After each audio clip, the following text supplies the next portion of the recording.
마태복음 5장 7절 한 절 말씀을 봉독해 드립니다. 마태복음 5장 7절입니다. 긍휼히 여기는 자는 복이 있나니 저희가 긍휼히 여김을 받을 것이며.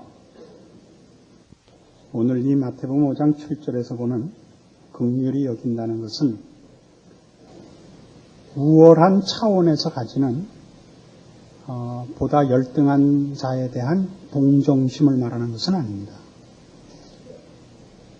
그래서 긍휼히 여긴다는 것은 상대방의 처한 입장을 제대로 인식한 데서 출발하는 마음입니다. 예를 들면 같은 마태복음 9장에 35절에 가시면 예수님의 사역의 동기를 이렇게 설명하고 있습니다. 마태복음 9장 35절, 예수께서 모든 성과 촌에 두루 다니사 저희 회당에서 가르치시며 천국 복음을 전파하시며 모든 병과 모든 약한 것을 고치시니라. 무리를 보시고 민망히 여기시며 이는 저희가 목자 없는 양과 같이 고생하며 유리함이라. 예수님께서 왜 오셨으며 우리를 위해 왜 십자가를 달게 지시며 왜 그가 오셔서 이 병을 고치시고 기적을 일으키시느냐? 우리의 처지가 우리 스스로 해결할 방법이 없고 우리가 우리의 처지를 개선할 능력과 원인을 만들어낼 수 없는 것을 아시고 불쌍히 여기셔서 주께서 오셨다, 이렇게 기록하고 있습니다. 이게 말하자면 긍휼한 것입니다.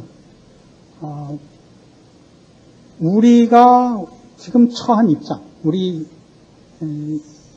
하나님 앞에 범죄한 인류가 처한 입장에 대하여 깊은 동정심을 가지시는 것인데, 이 동정심을 가지시는 것이 예수 그리스도의 우월함을 증명하기 위하여 가지시는 것 아니다, 이겁니다.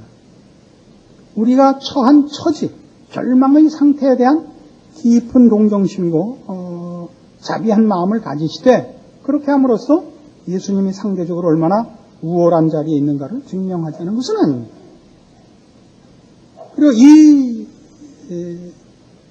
긍휼을 베푸심으로써 우리가 사실은 잘못해서 이 처지를 초래한 것입니다마는 지금 우리에게 필요한 것은 책임을 묻는 것이 아니라는 것을 주님께서 아시는 것이죠. 이게 긍휼입니다. 같은 마태복음 9장 10절에 이런 사건이 하나 기록되어 있습니다. 마태복음 9장 10절, 예수께서 마태의 집에서 앉아 음식을 잡수실 때 많은 세리와 죄인들이 와서 예수와 그 제자들과 함께 앉았더니 바리새인들이 보고 그 제자들에게 이르시되 어찌해 너희 선생은 세리와 죄인들과 함께 잡수시느냐? 예수께서 들으시고 이르시되 건강한 자에게는 의원이 쓸데없고 병든 자에게라야 쓸데있느니라. 너희는 가서 내가 긍휼을 원하고 제사를 원치 아니하노라 하신 뜻이 무엇인지 배우라. 내가 의인을 부르러 온 것이 아니요 죄인을 부르러 왔노라, 그러십니다. 환자에게 찾아온 의사 같은 겁니다. 병을 고치러 온 겁니다. 죄를 저지른 자에게 찾아온 검사가 아닙니다. 주님께서 우리에게 찾아오신 것은, 그러면서 이 죄인들과 함께 자리한 예수 그리스도를 반대하는 바리새인들을 향하여 너희가 심판하거나 누구를 고소할 입장에 있지 않다라고 답변하십니다. 그래서 이 지금 우리 오늘 본문에 나오는 긍휼히 여기는 자는 복이 있나니 저가 긍휼히 여김을 받을 것이며 라는 것은 자칫 잘못하면 긍휼히 여기는 것이 긍휼을 받는 조건이 되는 것으로 이해돼서는 안 된다, 이겁니다. 우리가 즐겨 외우는 주기도문에도 이와 비슷한 논리가 있는데, 우리가 우리에게 죄 지은 자를 사하여 준 것 같이 우리 죄를 사하여 주옵소서라는 기도문이 있습니다. 그것이 마치 우리가 선행을 베푼 만큼 혹은 자비를 베푼 만큼 하나님 우리에게 보상해 주십시오 라는 것으로 오해될 수 있는데, 지금 이 주기도문에서 나온 것이나 오늘 우리 마태복음 5장에 나오는 이런 표현들은 그런 뜻이 아니라, 내가 누구에게 긍휼을 베푸는 것은 내가 그에게 심판할 자리에 있지 않은 것을 인식하고 있는 것입니다. 그러니까 누구에게 내가 그의 죄를 용서하는 것은 내가 먼저 용서받아야 할 자리에 있다는 것을 알기 때문에 내가 그를 용서하는 것입니다. 이런 뜻입니다. 내가 누구를 긍휼히 여기는 것은 내가 긍휼이 필요한 것을 인식해서입니다. 내게 긍휼을 베푸소서.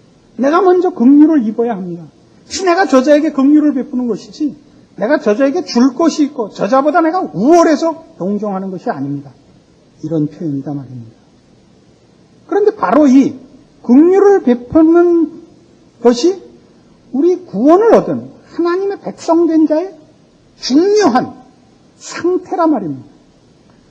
많은 성도들은 온유하기도 하고 심령의 가난함도 가지고 의에 줄이고 목마르기도 합니다마는 이 긍휼히 여긴다는 부분에서 걸려 넘어지는 자들이 상당히 많고, 그것은 다시 말해서 앞에 얘기한 심령이 가난하고 온유하고 애통하고 의에 줄이고 목마르고 하는 것들이 어떤 의미에서는 종교적 치장이 되어 있다는 것을 확인하는 걸림돌이 될 수 있습니다.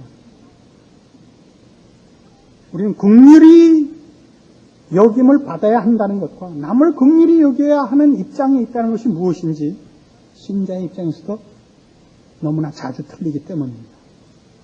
우리가 얼마나 처참한 자리에 있는지 제대로 인식하지 못하면 우리는 긍휼에 우리가 대상이 되어야 하고 남에게 손가락질을 할 수 없다는 것을 제대로 인식하지 못하게 되는 것입니다. 우리의 이해를 돕기 위해서 그저 짧은 예화를 하나 드리려고 합니다. 뮤직박스라는 영화가 있습니다. 2차 대전 당시에 헝가리에 살고 있던 사람들이 나중에 그 2차 대전이 끝나고 동구라파가 공산화되면서 그 공산 정권을 피해서 미국으로 망명한 집안 이야기입니다. 주인공은 그 이주한 그 집안의 딸입니다. 이 딸이 이제 미국에서 공부하여 성공을 합니다. 그래서 변호사가 되고 위로 아버지를 모시고 밑에 이제 아들을 두고 살고 있습니다. 그런데 이렇게 오랜 시간이 이제 지나서 이 미국의 시민권을 다 획득한 이 아버지에게 미국 검찰로부터 고소를 당하게 됩니다. 전력을 숨긴 것이 문제가 돼서 그의 시민권을 박탈하겠다 하는 이제 소송이 제기됐습니다. 그래서 이 딸이 아버지를 변호하게 되는 이야기입니다. 이 아주 자상하고 기가 막힌 분인데 어떤 혐의에 걸렸느냐 하면 나치 정권 하에서 헝가리의 비밀 경찰로 재직하며 잔혹 행위를 저지른 책임자로 이제 기소되었습니다. 그런데 이 아버지는 그럴 사람이 아닌데 다른 사람에게 일어난 일이 이 사람의 일인 것 같이 이제 고소가 된 겁니다. 그런데 알아보니까 정말 이 아버지가 당시 비밀 경찰이었다는 것이 증명이 되었습니다. 그때 신분증이 발견이 된 것입니다. 그리고 모든 당시의 잔혹 행위를 당한 사람들 중에 살아남은 극소수의 사람들이 와서 그 증언석에 앉아서 저 사람이 내가 그 잔혹 행위를 당할 때 책임자였고 직접 그 일을 저지른 사람이라고 증언을 합니다.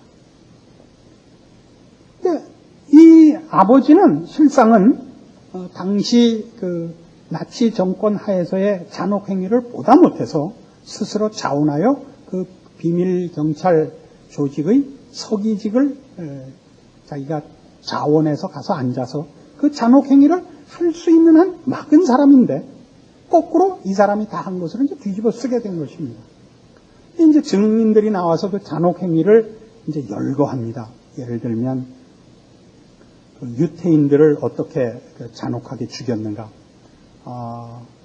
그 있는 금품을 다 뺐고 또 입을 벌리게 해서 입안에 있는 금이빨까지 빼고 또 그 사로잡힌 그 유태인들을 불러내서 땅에 칼을 거꾸로 꽂아놓고 그 위에 엎드려 뻗쳐를 시켜가지고 누가 먼저 지쳐서 그 틀려 죽는가 내기를 걸고 총알을 아끼려고 발가벗겨서 겨울 추운 날에 철사줄로 손발을 묶어서 강에 던지고 이런 일들을 나열합니까? 모든 듣는 사람들이 분노하죠.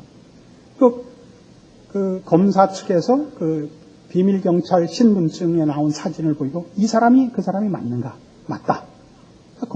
변호인 측에서 어떻게 그걸 기억하느냐? 그 얼굴을 40년이나 지났는데 그 잔혹행위 중에 간신히 살아남은 사람들이죠. 40년 동안 저 얼굴을 잊은 적이 없다. 그 궁지에 몰립니다. 그래서 마지막에 이 아버지가 화가 나서 일어나서 외칩니다. 내가 아니다. 그건 내가 한 게 아니다. 난 억울하다. 다른 사람이 하고 지금 내가 뒤집어 쓰고 있다. 그래서 막 분노를 일으키고 이 딸이 어쩔 줄을 모릅니다. 마지막 결정적인 증인이 헝가리 내에 살아있다는 것을 확인하고 이제 찾아갑니다. 재판관과 판사와 검사와 이 변호사와 통역관과 이제 그 기록원이 찾아가서 확인을 해보니까 자기 아버지가 범인이라는 거예요. 그래서 움직일 수 없는 증거가 돼서 이제 낙담을 하고 있는데 그 사람의 증언 속에 거짓된 증언이 몇 개 있다는 것이 확인이 되어서 간신히 그 증인이 채택이 되질 않고 아버지가 증거 불충분으로 이깁니다. 마침 그때 함께 일하는 그 변호 그 사무실의 직원이 아버지로부터 나간 다달이 2,000불씩 어느 집으로 송금이 됐는데 그 사람이 죽자 그 송금이 끊쳤다 이거예요. 아무래도 협박을 당한 것 같다. 확인을 해봅니다. 확인을 해보니까 그 협박을 한 자가 아버지의 동료였다는 사실과 아버지와 그 사람이 그 잔혹행위를 한 사진들이 여러 장 나옵니다. 그 자상한 아버지, 세상의 천사 같은 아버지, 그렇게 굳게 본인의 범행이 아니라고 우겼던 아버지, 울며 방청객들 앞에 억울하다고 호소했던 아버지, 정말 그 사람인 것입니다. 모든 증인들이 이렇게 불렀던, 짐승이라고 불렀던 그 사람인 것입니다. 여기가 이 영화의 백미입니다. 나치 정권 하에서 사람으로서는 할 수 없는 짓을 한 그 사람이 이 가정에서는 그럴 수 없는, 누구와도 바꿀 수 없는 사랑스러운 아버지였던 것입니다. 이 두 가지가 여러분 연결이 됩니다. 우리는 그저 일본 사람이라 이렇게 얘기 안 하죠. 일본 놈이라 이렇게 얘기를 하죠. 왜요? 36년간 그 지배를 받았고 그 잔학행위를 우리가 알고 있기 때문입니다. 일본 놈들입니다. 쪽발이고 외놈이죠. 미국은요? 미국 사람입니까? 미국 놈들이죠. 또 딴 거 갖고 그랬으니까. 우리는 나치 독일이 유태인들에게 행한 그 잔혹 행위를 볼 때마다 놀랍니다. 피부 흰놈 치고 제정신인 놈은 없어. 이게 우리가 가지는 저 백인들에 대한 피해 의식이고 저들에 대한 어떤 열등감일 수도 있고 반발일 수도 있고 하는 겁니다. 우린 안 그래. 우린 안 그래가 아니라니까. 우리가 6.25 때 우리 동족끼리 못할 짓들을 했어요. 민주주의와 공산주의의 싸움이 아니었습니다. 총칼을 들고 세력을 등에 지면 복수를 했습니다. 그리고 그 열등감에서부터 권세를 잡은 말하자면 응어리 졌던 복수를 온갖 형태로 다 했습니다. 아직까지 이어지고 있죠. 우리는 한동안 우리나라 표준어가 경상도 사투리였습니다. 안 그랬습니까? 그때 호남 사람들은 언제나 서울말 쓰고 다녔습니다. 요즘은 어디 가면 호남 사람들 떳떳이 말을 합니다. 왜냐하면 이제는 호남 사투리가 표준어가 됐기 때문입니다. 요즘 누구의 고향을 물으면 모두가 목포라 그럽니다. 내가 알고 있는 부산 사람인데 목포 옆이래. 아니 목포 옆이라니. 목포에서 배 타고 3시간. 이게 뭐죠? 우리 모두는 말이죠. 고결한 인격을 목표로 하거나 무슨 이상을 목표로 하지 않습니다. 짐승 혹은 짐승 이하의 생명체들이 살기 위해서 별의별 짓을 다 하듯이 인간도 낮은 대로 그러고 편하고 편한 대로 그러고 그때 형편에 따라서 아첨하고 또 댕댕거리고 그럽니다.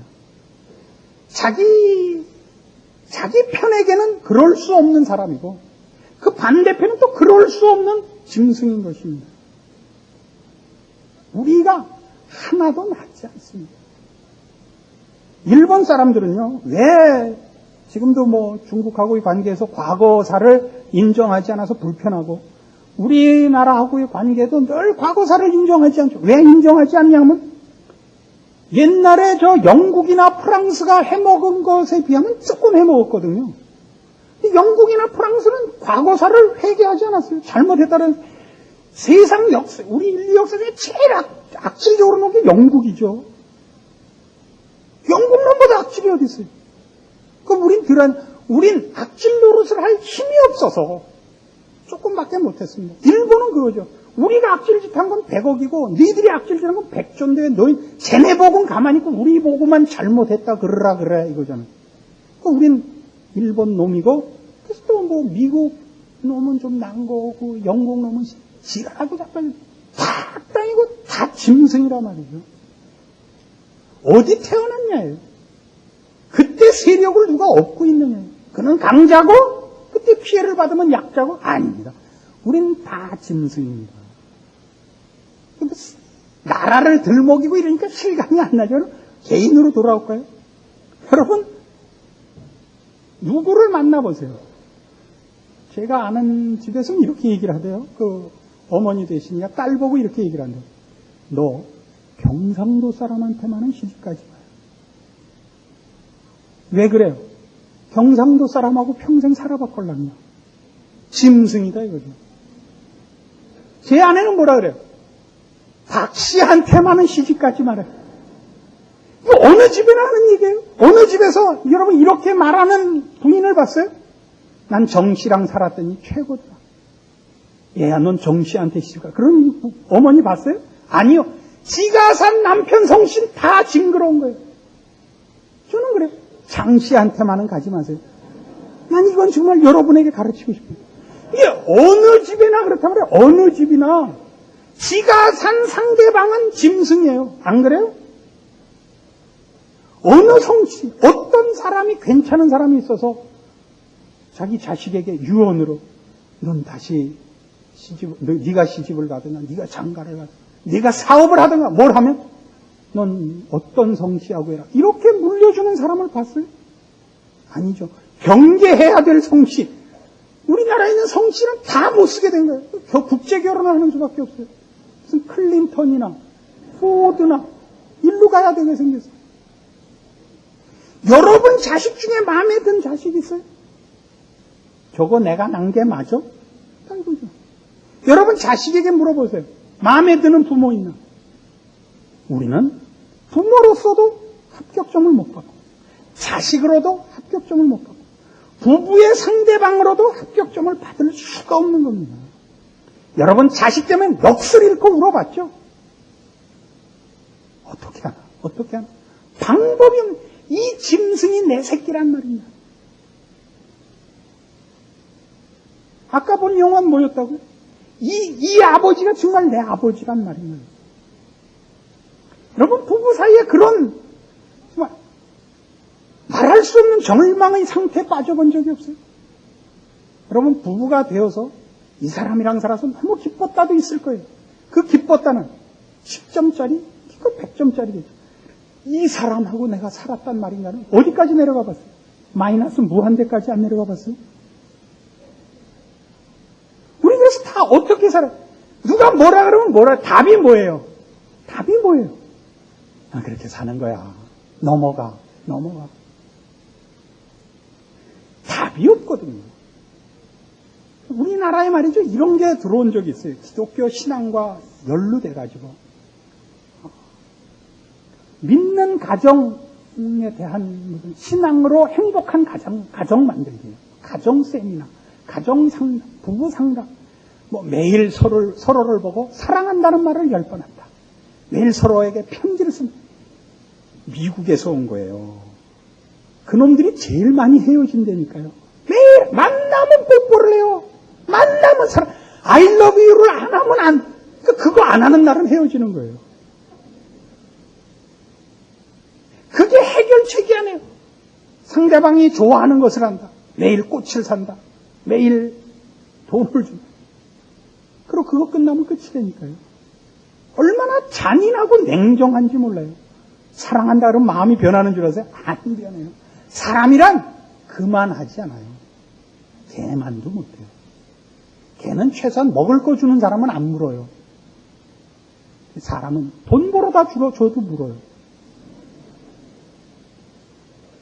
뭐가 사람이나, 뭐가 사람이 짐승만 못하죠. 왜요?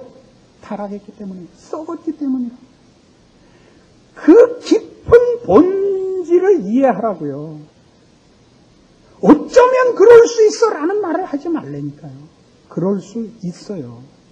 짐승만 못하기 때문에. 짐승들은요, 같은 종끼리는 싸울 때 치명적인 상처를 입히잖아요. 사자끼리 싸우거나 하이에나끼리 싸우거나 자기네끼리 싸울 때 치명적인 상처는 안 입혀요. 사람만은 치명적이다 못해 더한 행위를 해요. 시체를 꺼내서 채찍질하고 토막을 내는 거예요. 시체를 꺼내서. 오자서 얘기하는 인간만. 우리는 누구에게 뭐라고 할 말이 없는 거예요. 왜요? 그게 내 안에 있고, 그게 내 안에 있고. 요한복음 11장에 가면 인간의 처한 위치를 이 사건으로 이렇게 잘 드러내고 있습니다. 요한복음 11장 32절 예수님께서 나사로를 살리시는 장면입니다. 요한복음 11장 32절 마리아가 예수 계신 곳에 와서 보이고 그 발 앞에 엎드려 가로되 주께서 여기 계셨다면 내 오라비가 죽지 아니하였겠나이다 하더라. 예수께서 그의 우는 것과 또 함께 온 유대인들의 우는 것을 보시고 심령에 통분히 여기시고 민망히 여기사 가라사대 그를 어디 두었느냐 가로되 주여 와서 보옵소서 하니 예수께서 눈물을 흘리시더라. 인간이 처한 자리가 그냥 나가서 옷 더럽히고 온 게 아니에요. 나가서 긁혀서 여기 피부에 피가 나는 정도가 아닌 상태에 있는 거예요. 죄와 사망의 그 영향 아래에 있는 거예요. 고칠 방법이 없는 자리에 가 있는 거예요. 인간이 처한 입장이 무엇인지 예수님께서 오셔서 통분히 여기고 민망히 여기고 우셔야만 하는 상태예요. 물론 이 일을 해결하고 고치기 위하여 구원하기 위해 예수님께서 오셨습니다. 그러니까 예수님께서 우리가 처한 자리를 우리가 애들 나가서 놀다가 옷 찢어지고 옷 잃어버리고 괜찮아? 이런 정도가 아니라고요. 하는 짓을 용서할 수가 없는 죽여버릴 수밖에 없는 무슨 모기, 쥐 이런 정도가 아니란 말이에요. 모기는 피 빨다가 배부르면 그만 먹어요. 쥐도 자기 먹을 거 먹으면 그 다음에 와서 딴 짓은 안 해요. 심심해서 인간 자는 입으로 들어갔다 나왔다는 안 해요. 쥐가 자기 먹을 거 먹으면 끝이에요. 인간만은 안 그렇단 말이에요. 더럽고 악하고 부패한단 말이에요. 그걸 자신을 포함하여 이해하는 거예요. 우리는 누구에 대해서 손가락질을 할 수가 없는 거예요. 그 사람이 저지른 죄는 내 안에 있는 거예요. 우리는 신앙이라는 이름으로 의롭기도 하고 경건하기도 하고 겸손하기도 해요. 그래, 여기 와서 걸리는 사람을 너무나 많이 봐요. 우리가 누구에게 대해서 전도를 하고 반응이 없습니다. 누구에 대해서 잘해주고 그에 대한 마땅한 보상이 없으면 지랄 떨어요. 신앙이라는 이름으로 내가 그를 위해 얼마나 기도했으며 그를 위해 얼마나 애썼으며 그를 위해 얼마나 노력했는데도 반응이 없는가? 나중에는 분노해요. 아니요. 우리는 어느 누구에게도 분노할 수 없습니다. 심판할 수 없습니다. 그에 대해서 손가락질을 할 수 없습니다. 만약 그런 식으로 구원이 이루어졌다면 우리 중에 아무도 구원을 얻을 사람이 없었다는 것을 기억해야 됩니다. 하나님이 어떤 사랑과 어떤 자비로 우리를 구원의 반열에 일으켰는가를 기억해야 되는 것입니다. 그래서 우리의 인생에는, 신자된 인생에는 아무에 대해서도 눈에 힘을 주거나 손가락질을 하거나 포기하거나 악한 말을 할 수 없습니다.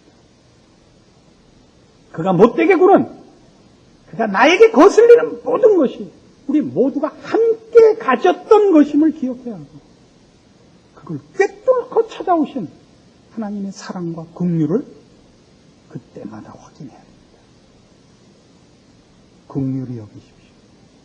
여러분의 심령의 가난함과 온유함과 애통함과 의에 줄이고 목마른 것이 긍휼로 나가지 않는다면 그건 다 자기 치장에 불과하다는 것을 인식하십시오. 모든 자리에 하나님의 은혜를 구하시고 자비를 구하시며 여러분이 그 은혜를 먼저 입은 자임을 확인하셔서 여러분의 인생은 여러분에게 먼저 열매 맺은 하나님의 자비와 긍휼이 발산되는, 넘쳐나는, 그래서 그 구원이 결실되는 존재가 되기를 바랍니다. 기도하십시오. 하나님 아버지 은혜를 감사합니다. 우리가 얼마나 죄의 그 치명적인 영향 아래 놓인 악하고 더럽고 못난 자인가를 확인합니다. 그리고 하나님께서 어떠한 사랑과 긍휼과 자비로 우리를 구원하셨는가를 확인하고 놀랍니다. 이 놀라움과 이 확인된 사실과 우리가 받은 구원의 그 엄청난 기적에 대한 인식이 신자된 우리의 영혼과 판단과 이해와 그리고 행동을 결정하게 하여 주시옵소서. 신자된 존재와 삶의 모든 원리와 그 모습은 바로 자비여야 합니다. 우리가 얻은 긍휼을 나누는 겸손이요, 희생이요, 인내요, 온유요, 그리고 그 자비를 구하는 가난한 마음이어야 합니다. 이런 것으로 주 앞에서 감사하게 하시고 우리가 나누고 증거해야 할 것이 심판이 아님을 기억하고 우리의 인격과 우리의 존재의 영향이 주의 은혜와 긍휼을 구하는 것이 되도록 주의 말씀을 들은 심령들을 붙잡아 주시옵소서. 예수님 이름으로 기도합니다. 아멘.